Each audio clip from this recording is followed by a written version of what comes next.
नमस्कार दोस्तों। PN Devji YouTube channel में आपका स्वागत है। और आज मैं हिंदी व्याकरण का समास लेकर के आया हूँ। इसे मैं आज ट्रिक के माध्यम से आपको समझाऊंगा। आप इसे देखिए। अब तक द्विद्वंद मतलब कि हर प्रतियोगी छात्र के अंदर द्वंद चलता है और इसका मैं ट्रिक भी बना दिया हूँ। द्विद्वंद, दो द्वंद चलता है और वो कौन कौन सा है। पहला ये कि मैं तैयारी करूं या ना करूं। दूसरा ये तैयारी करूं तो किससे करूं, कैसे करूं। तो ऐसा हर प्रतियोगी के अंदर ये द्वंद होता है। ये रहा द्वंद। अब हम अपने टॉपिक पर चलते हैं। तो अब तक द्विद्वंद का मतलब ये हुआ। अ का मतलब हुआ अव्ययी भाव समास, ब का मतलब हुआ बहुब्रीहि समास, और त का मतलब हुआ तत्पुरुष समास, और क का मतलब हुआ कर्मधारय समास, द्वि का मतलब हुआ द्विगु समास, और द्वंद का मतलब हुआ द्वंद्व समास। वो तो सीधे सीधे लिखा हुआ है।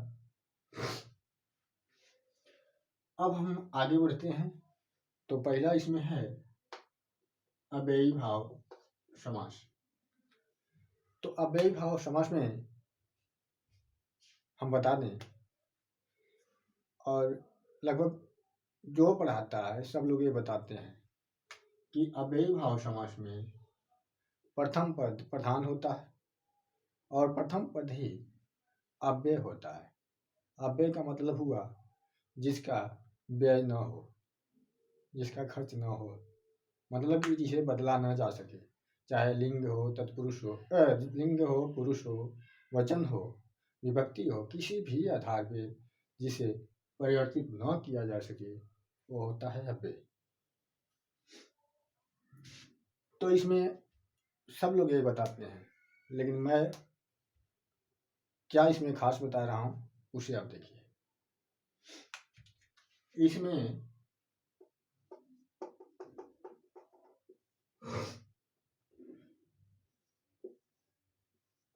प्रथम पद में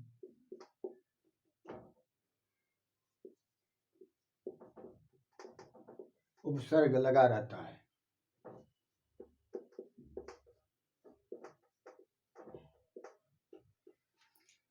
इसमें खास बात यही है कि प्रथम पद में उपसर्ग लगा रहता है।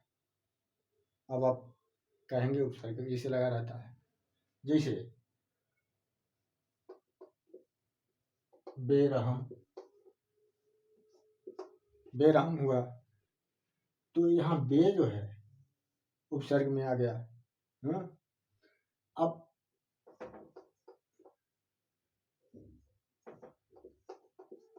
अनुमति हुआ, यहाँ अनु उपसर्ग में आ गया। भर पेट हुआ, यहाँ भर उपसर्ग में आ गया। इस प्रकार जितने भी आप देखेंगे, जैसे यथाशक्ति हुआ,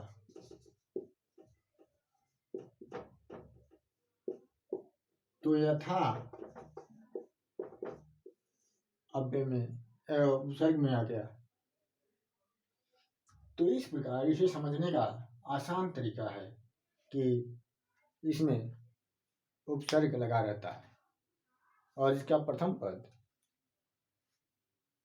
जो होता है वही अव्यय होता है और वही प्रधान भी होता है।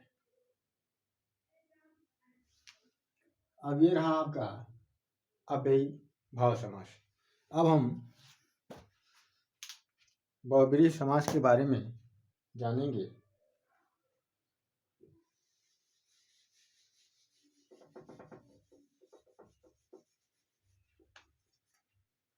इसमें दूसरा है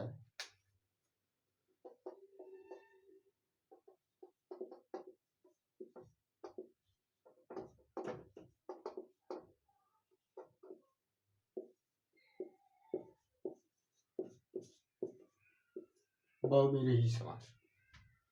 तो इसमें क्या है कि बहुव्रीहि समास जानते ही हैं, इसमें कोई भी पद प्रधान नहीं होता है। ये अन्य पद को इंगित करता है या संकेतित कर अर्थ देता है अन्य पद का। तो इसमें अक्सर क्या होता है, जो आपको इसमें समझने वाली बात है, इसे नोट के रूप में आप लिख सकते हैं।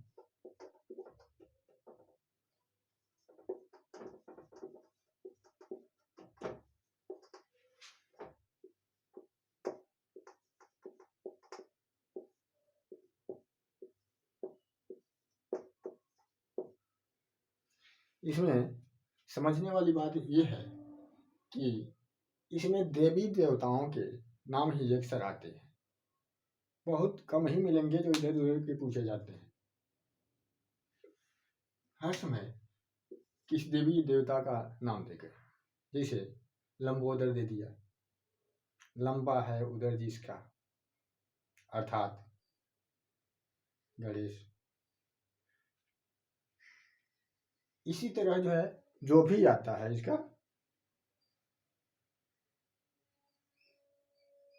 वो देवी देवता का अक्सर नाम आता है। और इसमें तृतीय पद की प्रधानता होती है, पहले दूसरे को छोड़ करके सांकेतिक अर्थ दिया जाता है और तीसरे पद का प्रधान होता है। अब हम तीसरे पर चलते हैं।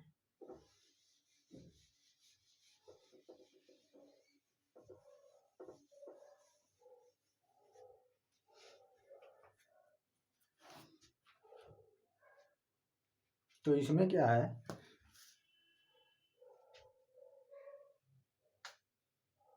कि एक तत्पुरुष समास जो है तीसरा है,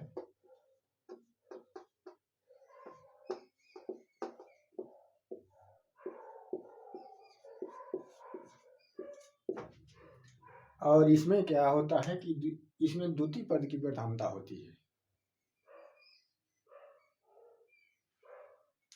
तो जो इसमें खास है वो ये है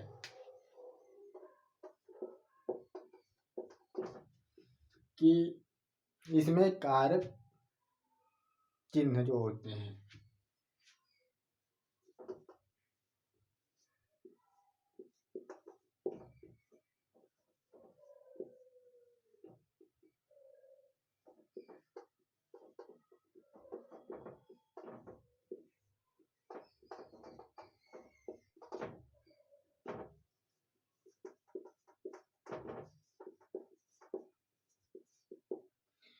कारक चिन्हों का जो समासिक पद होते हैं उनमें कारक चिन्हों का अक्सर लोप रहता है, मतलब कि वो दिखाई नहीं देगा।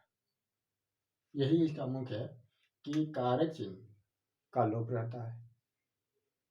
जैसे राजपुत्र,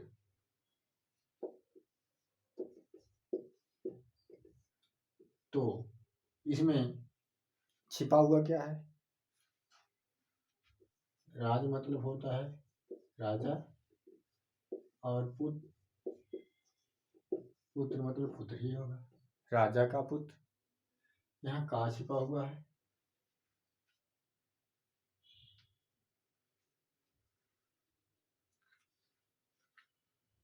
राजमाता,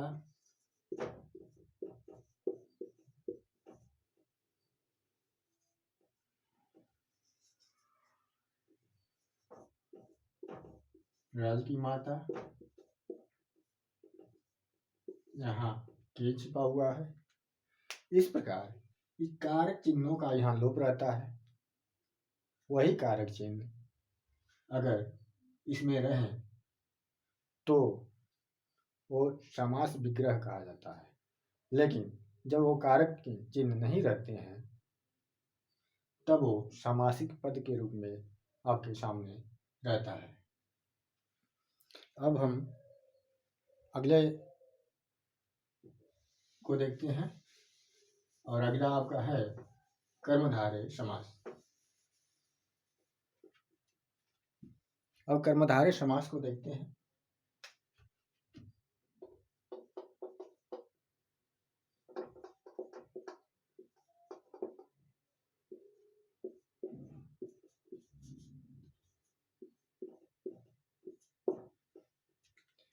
इसमें क्या है कि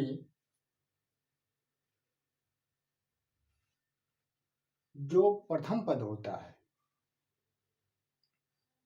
वही द्वितीय पद की विशेषता बताता है।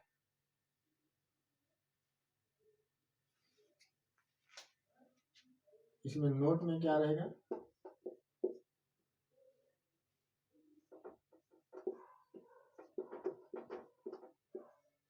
विशेषण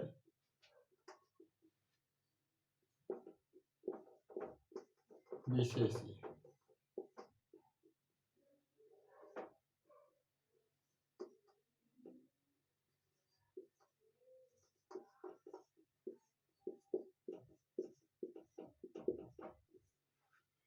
विशेषण विशेष उपमान और उपमेय की यहाँ बात होती है। तो जो प्रथम पद इसमें होगा वो विशेषण होगा या उपमान होगा, और जो द्वितीय पद होगा वो विशेष यानी कि संज्ञा होगा।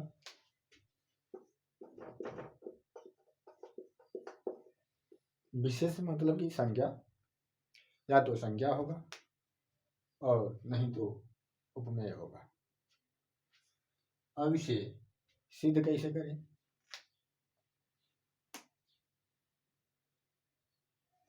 तो इसमें महापुरुष, महापुरुष को ले तो महा जो है विशेषण है, जबकि पुरुष जो है विशेष या संज्ञा है। तो पुरुष की विशेषता महा बढ़ा दे रहा है, यानी कि महान पुरुष। अब दूसरा ले ले, चंद्रमुखी।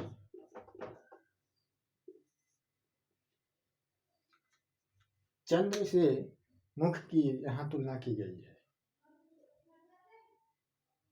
तो चंद्र यहाँ उपमान,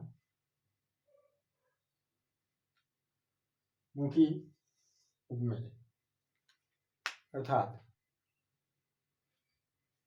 जिससे तुलना की जाए और जिसकी तुलना की जाए वो जो है उपमान उपमेय होता है।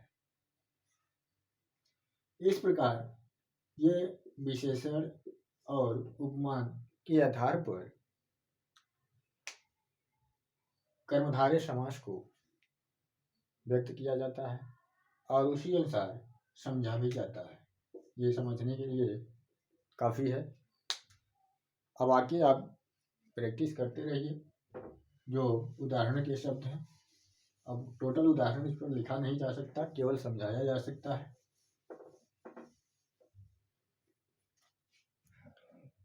अब अगला देखते हैं, 5वां नंबर।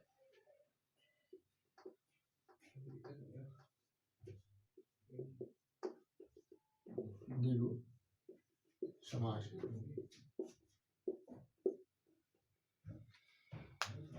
तो 5वां नंबर होता है द्विगु समास। द्विगु में क्या होता है कि इसमें जो नोट होगा प्रथम पद संख्यावाची होगा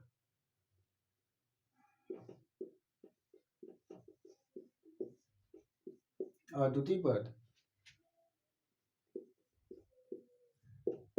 विशेष या संज्ञा। प्रथम पद संख्यावाची होगा और द्वितीय पद विशेष या संज्ञा होगा। इस प्रकार इसका बनता है, जैसे उदाहरण के रूप में दोपहर, तो इसमें देखते हैं कि जो ये दो है वो संख्यावाची शब्द है, जबकि ये पहर जो है ये संज्ञा है।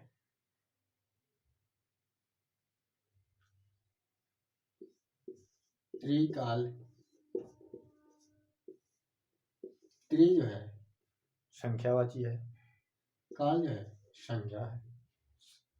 इस प्रकार आप समझ गए होंगे कि जो द्विगु होता है प्रथम पद संख्यावाची और द्वितीय पद संज्ञा होता है। अब द्वंद्व में चलते हैं।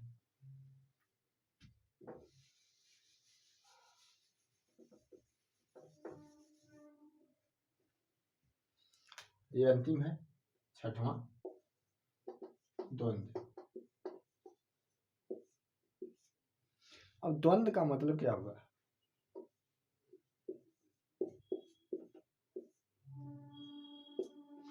द्वंद्व का मतलब होता है युद्ध। द्वंद्व का मतलब होता है युद्ध, एक दूसरे से प्रतिस्पर्धा यहाँ हो रहा है। जैसे अक्सर इसमें देखते हैं, जो नोट है इसमें हम बता दें कि प्रतिद्वंदी या विपरीत शब्दों की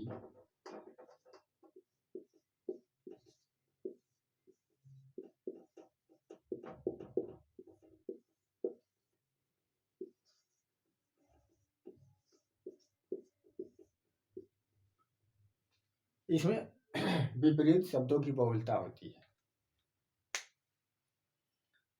समान शब्द न के बराबर इसमें आते हैं। मतलब ये कि जहाँ दिन आएगा वहाँ रात होगी, दिन के साथ रात होगी, माता के साथ पिता होगा। इसी तरह इसमें क्रम चलता है। और जब इसका विग्रह करते हैं तो विग्रह के समय आपको या अथवा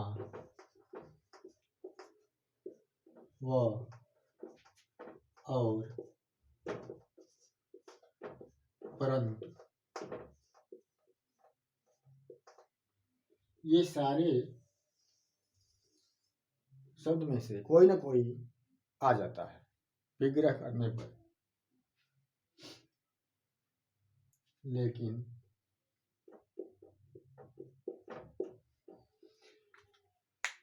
तो ये रहा आपका द्वंद्व समास।